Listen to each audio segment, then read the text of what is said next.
Welcome to Steps and Stories, the podcast that traces career journeys of our guests. For this episode, we have tied up with the esteemed MS Bidve Engineering College, and I have with me a remarkable personality, Dr. Suresh Halhalli Sir, a respected educator and visionary leader. He is currently working at the Bidve Engineering College, Latur, Maharashtra. He has served the same institute as a principal for many years. In this podcast, Suresh Sir talks about his journey in academia. He also guides students pursuing engineering or other graduation in STEM. So if you, your child, or a close one is pursuing engineering admissions, Sir has practical tips, best practices, do's and don'ts for students and their parents. So without further ado, let's get started. Dr. Suresh Halhalli is with us today. We are very honored. Thank you so much for joining us today, sir. Yeah. So, sir, I would like to start with the first question. Is about your long journey in education.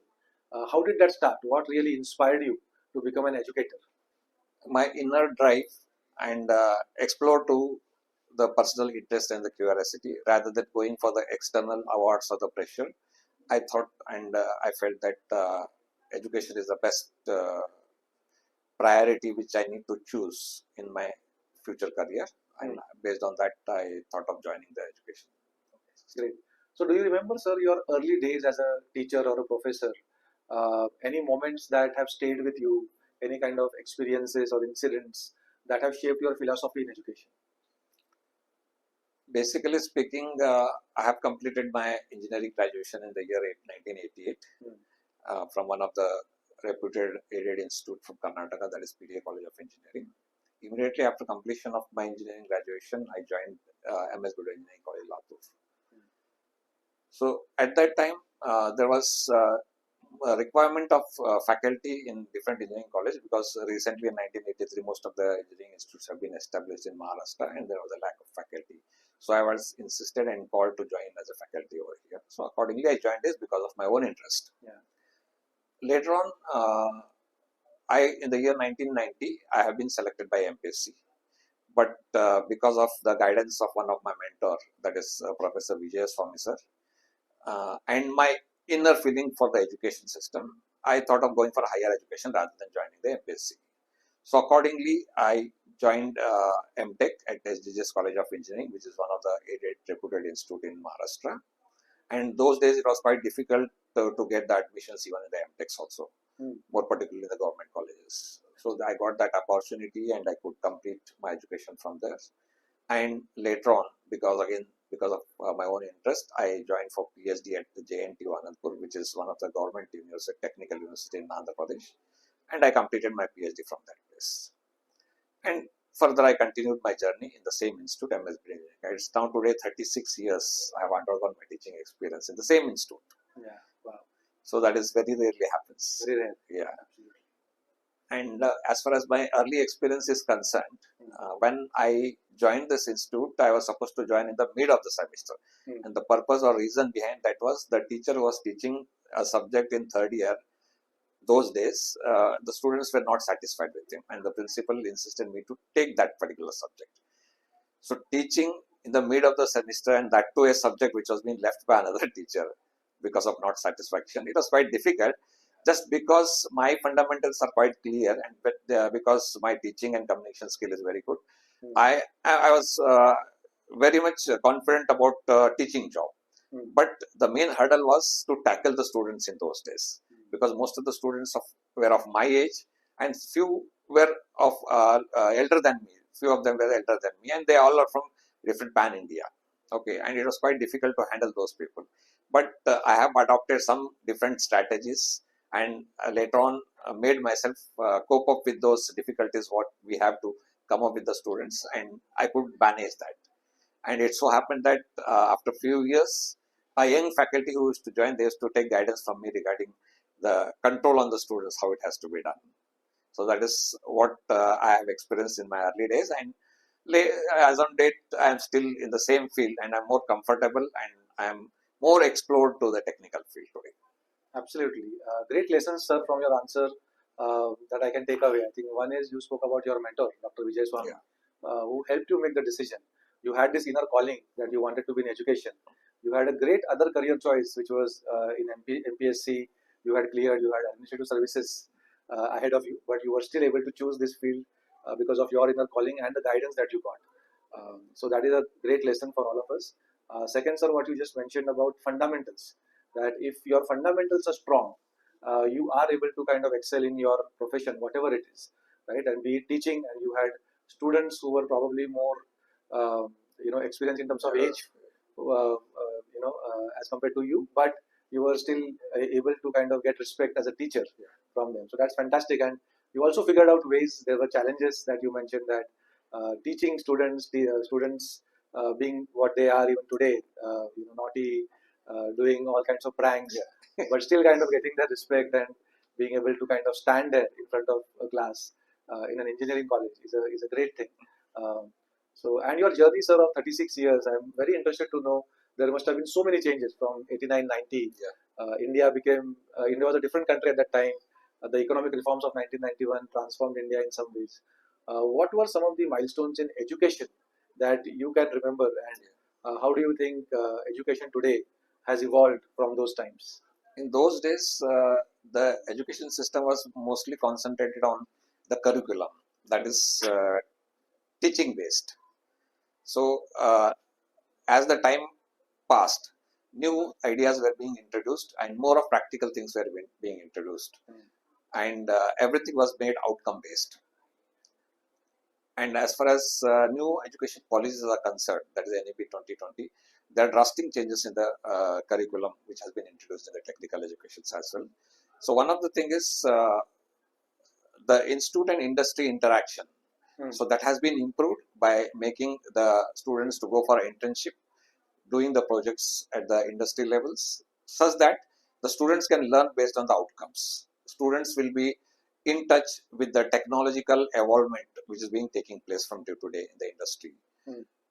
At par with that, apart from the technical courses, the government has introduced some other courses which are very much essential in our day-to-day life, like universal human values, then basic human rights, communication skills, such type of environmental subjects. Such type of subjects have been introduced. 20% of the syllabus curriculum is based on such particular subject. So that makes individual student overall not only technical but a good human being when he comes out of the education system, so that he will be able to make a proper good decisions in his career life. Excellent. So I think that's great to hear, sir, that even in engineering education we have humanities and philosophy now that the government is encouraging. So has the NEP already rolled out? I mean, can students expect these courses to be available to them this year, next year? Yeah, it has been started 2 years back only. Okay. The curriculum of first year has been already changed. Okay. Now again this year the second year curriculum is going to change. The syllabus is going to change based on that. And the more advantage of that is a student can opt for interdisciplinary courses. Okay. It's a choice based. Yeah. Earlier it was not a choice based. Now student can choose according to his own interest. Yeah. And he can have interdisciplinary subjects taught, so that when he go to the practical life, it is not that only the technical knowledge is required or only a specific knowledge of technology is required. For example, if you take a student being an electronic engineer, he can only do the electronic design part. But if a software has been introduced to him, he can make the complete setup. Absolutely. So not only that, certain mechanical parts are there. Even he can robotic engineering if you take, mechatronics if you take. So you can go for the mechanical design part also. So whatever is the thing to get the final finished product, a knowledge of all discipline or most of the discipline is required over there. So out of the passion or out of the interest of the individual student, a student can opt for his own choice of courses and make his career in future life. That's fantastic to hear, sir. Thank you so much. So you've also been, the principal at Bidve College for many years, and you also kind of played multiple roles in the administration, right? So how has administration itself changed because of the technology advancements that have happened, or the various government rules and regulations like the NEP policy that has come? How has administration really changed?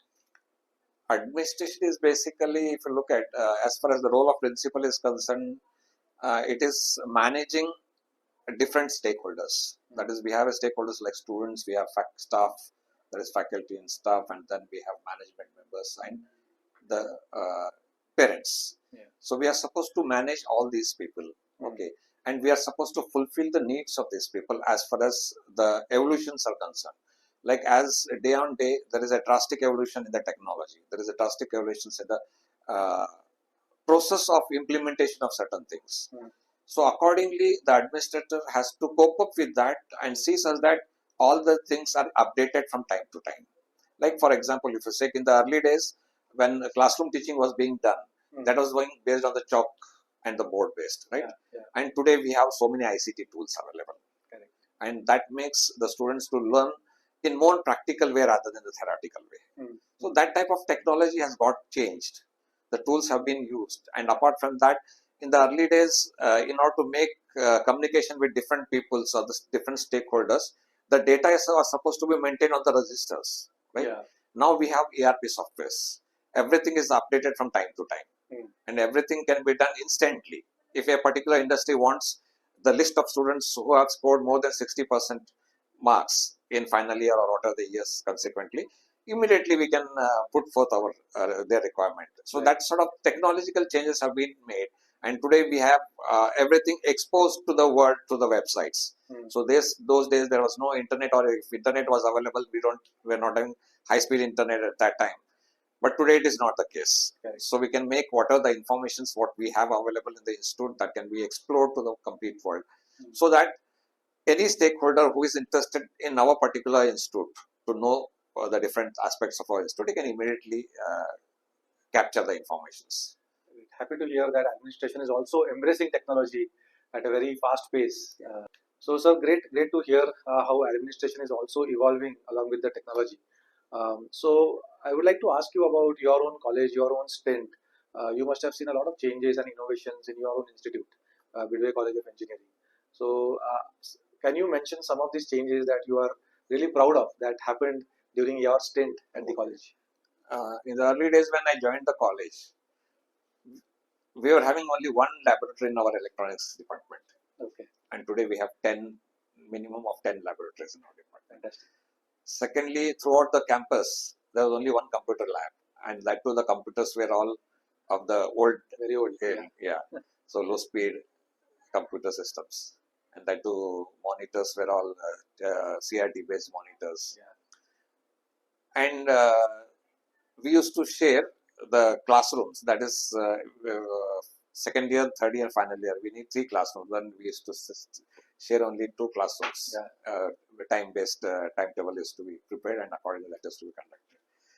But later on, new equipments, as the technology evolved, new equipments have been introduced by the industries, and those have been procured by the institute, and new buildings were being constructed, laboratories have been formed, and today we have different laboratories. We have in every department minimum of 2 to 3 computer laboratories, apart from computer and IT department, because they are totally based on the computer systems. Right. And if as such electronics is concerned, we have PCB laboratory, then we have research laboratory, then we have project laboratory separately. Apart from that, different hardware laboratories are available. In a similar way, we have in mechanical control laboratories. So that way, the number of laboratories were being enhanced. They have been increased from time to time as per the requirement of AICT, as well as per the demand of the era, you can say. So that way, technological changes have been made in the institute. And along with this change in the technology, I have noticed and we have prepared our institute to such an extent, the academic strategies were introduced in such a way that the level of academics was improved, and at one time we have opted for NBA, and we got accredited by National Board of Accreditation in 3 different branches. Okay. That is mechanical, civil, and electronics. So at that time we had applied for 4 branches, and we got NBA accredited for 3 branches. And today we have NAC accredited. Okay. So these were sudden changes which we have come across within our institute. And additionally, if you look at today, as far as our Honorable Prime Minister is more insisting on yoga classes, so we have a yoga laboratory separate. Okay. And every day the students are conducting yoga. Oh, that's excellent. So that is one of the good things which has been introduced in NEP 2020. Fantastic. So all-round development is really taken very seriously, Very seriously. At your college, and I think I'm hoping that all colleges now in India We'll start kind of focusing more on the all-round development rather than just focusing on one single thing. And students also get a choice because of that. And as an institution also, you get to see more well-rounded. Yeah, it is not that only the student should grow with the technical knowledge. He has to grow overall. So we need to provide the physical facilities of sports. Then we will need to conduct yoga classes and make their mind peace so that they can have a good environment of learning. So cross-functional learning, sports, yoga, all of this, students even going for engineering can expect in various institutions, including your institution, Bidve College of Engineering. Fantastic. Great. Thank you so much, sir. We will take a short break, and in the next part, we will focus on guidance to students who want to now get into the engineering stream.